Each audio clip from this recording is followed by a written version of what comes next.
পটুয়াখালীর গলাচিপায় ঘূর্ণিঝড় রেমালে ব্যাপক ক্ষয়ক্ষতি হয়েছে। স্বাভাবিক জোয়ারের চেয়ে ৬ থেকে ৮ ফুট পানি বেশি বৃদ্ধি হওয়ায় উপজেলার ৪টি ইউনিয়নে ১০০ কিলোমিটার বেড়িবাঁধ ভেঙে গ্রামগুলো পানিতে প্লাবিত হয়। পৌরসভার বেড়িবাঁধের বাইরে থাকা ১,০০০টি পরিবারের ঘর জোয়ারের পানিতে প্লাবিত হওয়ায় আশ্রয়কেন্দ্রে অবস্থান নিয়েছেন। দমকা হাওয়া ও ভারী বৃষ্টিপাতের কারণে উপজেলা ও পৌরসভার বিদ্যুৎ এবং পানি সরবরাহ বন্ধ রয়েছে। গলাচিপা সদর ইউনিয়নের চরকারফরমা গ্রামটি জলোচ্ছ্বাসে প্লাবিত হয়ে ভূমিধসে অধিকাংশ বসতভিটা ক্ষতিগ্রস্ত হওয়ার সংবাদ পাওয়া যায়। উপজেলা প্রশাসনের পক্ষ থেকে প্রায় ৫০,০০০ মানুষের মাঝে ৩,০০০ ত্রাণ সামগ্রী পৌঁছে দেওয়ার কার্যক্রম চলছে। উপজেলা নির্বাহী কর্মকর্তা মহিউদ্দিন আল হেলালের তথ্যমতে রতনদী, তালতলী ইউনিয়ন, কলাগাছিয়া ইউনিয়ন, চর বিশ্বাস ইউনিয়নের চর বাংলা ও চর নজিরে ৩২টি টিনশেড ঘর, ২০টি দোকানঘর ভেঙে যায়। আমখোলা সুইচগেট ভেঙে পানি ঢুকে ফসলি জমি প্লাবিত হয়। আমখোলা সরকারি প্রাথমিক বিদ্যালয় ও উত্তর পূর্ব গজালিয়া দাখিল মাদ্রাসা ক্ষতিগ্রস্ত হয়েছে। ঘূর্ণিঝড় রেমাল চলাকালীন গলাচিপা পৌরসভায় গাছের ডাল ভেঙে পড়ে ২ জন গুরুতর আহত হয়। উপজেলায় এখন পর্যন্ত নিখোঁজ বা মৃতের সংবাদ পাওয়া যায়নি।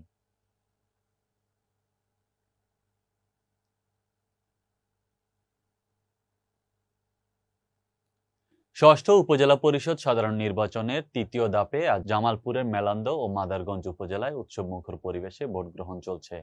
ব্যানার পোস্টারে ছেয়ে গেছে গ্রাম ও শহরের রাস্তাঘাট। ভোটাররা সুশৃঙ্খলভাবে লাইনে দাঁড়িয়ে তাদের ভোটাধিকার প্রয়োগ করছেন। ২টি উপজেলায় ৩টি পৌরসভা ও ১৮টি ইউনিয়নে ১৭৩টি ভোট কেন্দ্রে ৫,০৮,৬৫৬ জন নারী পুরুষ ভোটার ইভিএম এর মাধ্যমে তাদের ভোটাধিকার প্রয়োগ করবেন। নির্বাচনে চেয়ারম্যান পদে ৮ জন, ভাইস চেয়ারম্যান পদে ৭ জন এবং মহিলা ভাইস চেয়ারম্যান পদে ৮ জন প্রার্থী প্রতিদ্বন্দ্বিতা করছেন।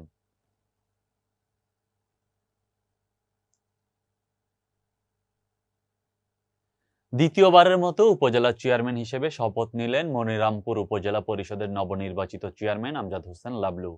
খুলনা বিভাগীয় কমিশনারের কার্যালয়ে এ শপথ গ্রহণ অনুষ্ঠান অনুষ্ঠিত হয়।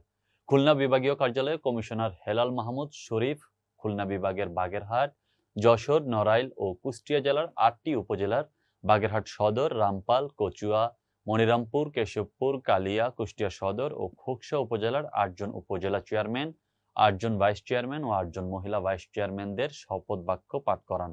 মনিরামপুরে জনপ্রিয়তার শীর্ষে থাকা জননেতা আমজাদ হোসেন লাবলু সাবেক পৌরসভার চেয়ারম্যান ও সাবেক উপজেলা পরিষদের চেয়ারম্যান ছিলেন। শপথ গ্রহণের আগে মনিরামপুরের সাবেক এমপি বীর মুক্তিযোদ্ধা মরহুম খান টিপু সুলতানের কবর জিয়ারত করেন মনিরামপুর উপজেলার নবনির্বাচিত চেয়ারম্যান জননেতা আমজাদ হোসেন লাবলু। এ সময় উপস্থিত ছিলেন মনিরামপুর উপজেলা ও ইউনিয়ন আওয়ামী লীগের নেতৃবৃন্দ।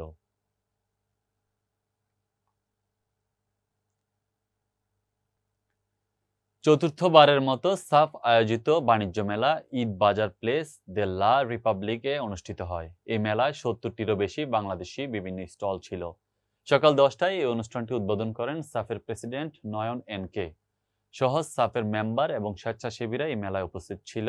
১৮তম প্যারিসের ডেপুটি মেয়র, ফরাসি কর্তৃপক্ষের লোকজন সহ বাংলাদেশি নেতৃবৃন্দ এবং সমস্ত স্তরের মানুষ। সাফের প্রেসিডেন্ট নয়ন এন কে জানান, এ ধরনের মেলা আয়োজন করার উদ্দেশ্য হলো ফ্রান্সের মানুষদেরকে বাংলাদেশের সাথে পরিচয় করিয়ে দেওয়া এবং ফ্রান্সের জনগণ, অথরিটি, ফ্রান্সের কাউন্সিলর, ডিপিটি, এমপি সবাই যাতে এদের বাংলাদেশের সংস্কৃতিকে ভালো করে চিনতে পারে, জানতে পারে এবং সব ধরনের উদ্যোক্তাদের আরও উৎসাহিত করা এবং ঈদকে সামনে রেখে স্বদেশীদের হাতে দেশীয় পণ্য তুলে দেওয়া এবং উদ্যোক্তা সৃষ্টি ও প্রসারের লক্ষ্যেই মূলত এই মেলার আয়োজন।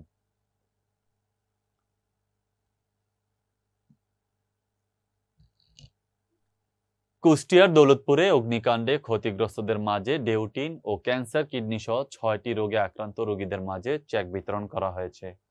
বুধবার সকালে উপজেলা পরিষদ হলরুমে দৌলতপুর উপজেলা প্রশাসন, দুর্যোগ ব্যবস্থাপনা অধিদপ্তর এবং সমাজসেবা অধিদপ্তরের যৌথ উদ্যোগে আয়োজিত অনুষ্ঠানে প্রধান অতিথি হিসেবে উপস্থিত ছিলেন কুষ্টিয়া ১ দৌলতপুর আসনের সংসদ সদস্য আলহাজ মোহাম্মদ রেজাউল হক চৌধুরী।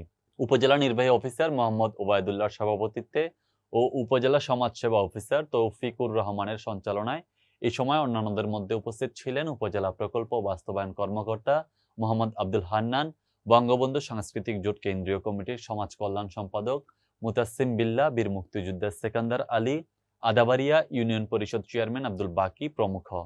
অনুষ্ঠানে উপজেলায় বিভিন্ন সময় অগ্নিকাণ্ডে ক্ষতিগ্রস্ত ৬৯টি পরিবারের মধ্যে ১ বান্ডিল ডেউটিন ও ৩,০০০ করে টাকা দেওয়া হয়। এছাড়াও ৩৫ জন ক্যান্সার ও কিডনি রোগে আক্রান্ত ব্যক্তিকে ৫০,০০০ টাকার চেক প্রদান করা হয়।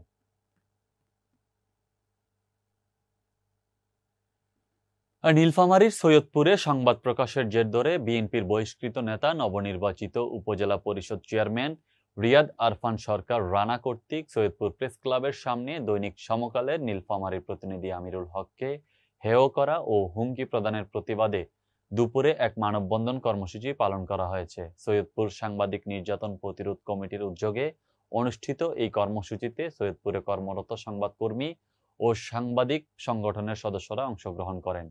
সংগঠনের আহ্বায়ক মোতালেব হোসেন হকের সভাপতিত্বে অনুষ্ঠিত মানববন্ধন কর্মসূচিতে বক্তব্য রাখেন সংগঠনের সদস্য সচিব নূর মোহাম্মদ ওয়ালিউর রহমান রতন, মাইনুল হক, শাহজাহান আলী, মীর সানোয়ার আলী টুটুল, জিকরুল হক, কাজী জাহিদ, মিজানুর রহমান মিলন, সাদিকুল ইসলাম, আমিরুল হক আরমান প্রমুখ।